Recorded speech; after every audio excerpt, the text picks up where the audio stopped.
with it now being official, Marquise Brown in Kansas City, how you feeling about his fantasy potential here in Kansas City? I'm not. I'm gonna be honest. I am so out on Marquise Brown, and you can school me, right? But here's my line of thinking. I mean, he's had 100 plus targets, 4 or 5 seasons, played 14 or fewer games in 3 of 5 seasons. He's had a decline in yards after the catch per reception in each of his NFL seasons. Only 1 year with 1,000 plus receiving yards, 1 season with 70 or more receptions, and now he's going to an offense where I think he's a much better asset, or a much, like, the greatest winner here of Marquise Brown signing with the Kansas City Chiefs is Patrick Mahomes, and maybe Rashi Rice, and maybe Travis Kelsey, because it's one more weapon on the field that adds, the speed element that I think, they were missing, but also consistency. Like, they had plenty of guys that like could get down the field, but you knew they weren't going to do anything once they got down there. Like, Marquise Brown helps that case a lot, but I just like, I'm looking at all of his efficiency. He has scored 20 plus fantasy points in full PPR formats in just 9 of 72 regular season games. Among the 21 receivers with 500 plus targets since 2019, he ranks 19th in fantasy points per game, 20th in receiving yards per game, 17th in yards per reception. Like, what am I missing here? Because I think what we're going to get is a guy that you're going to draft and probably going to cost, I'm going to say, this is just me totally spitballing, a 6th round pick, a 7th round pick, maybe. And in your fantasy leagues, you're not going to know when to start him. I think he's going to win you a week, and then, or he's going to win you a week on the bench. So he's not going to win you a week. And then you're going to put him in your lineup the next week. He's going to dud. I think he does so much more for the Chiefs and the offense than he is going to do for anybody's fantasy teams. And you know what? As somebody who is rooting for Hollywood Brown, I hope I'm wrong.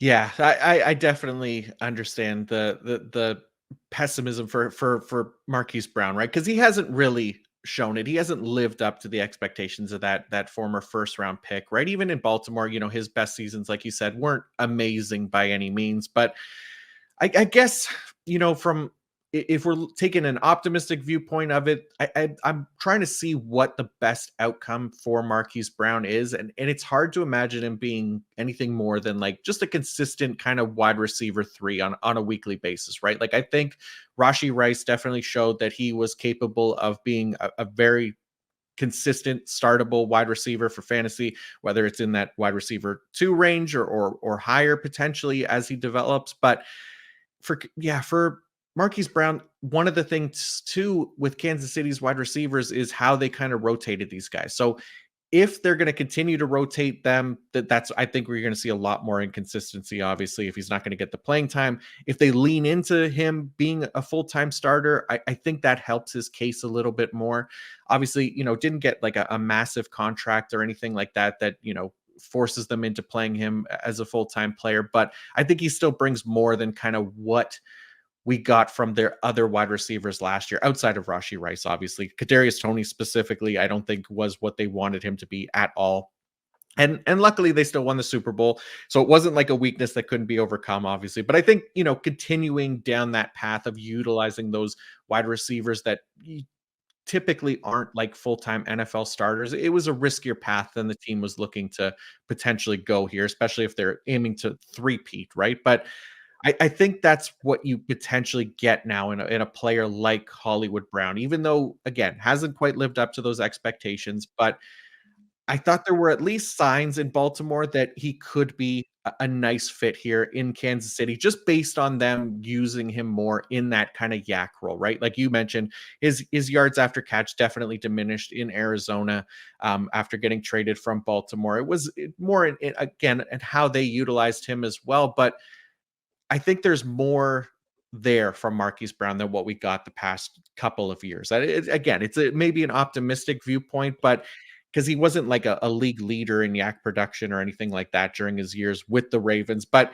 he was at least better at it because of his role in that offense. And I think we could see something similar in Kansas City. And then, you add in a healthy amount of deep targets, which he's definitely gotten throughout his career. He's been, I think, top 10 among wide receivers in targets 20 plus yards down the field.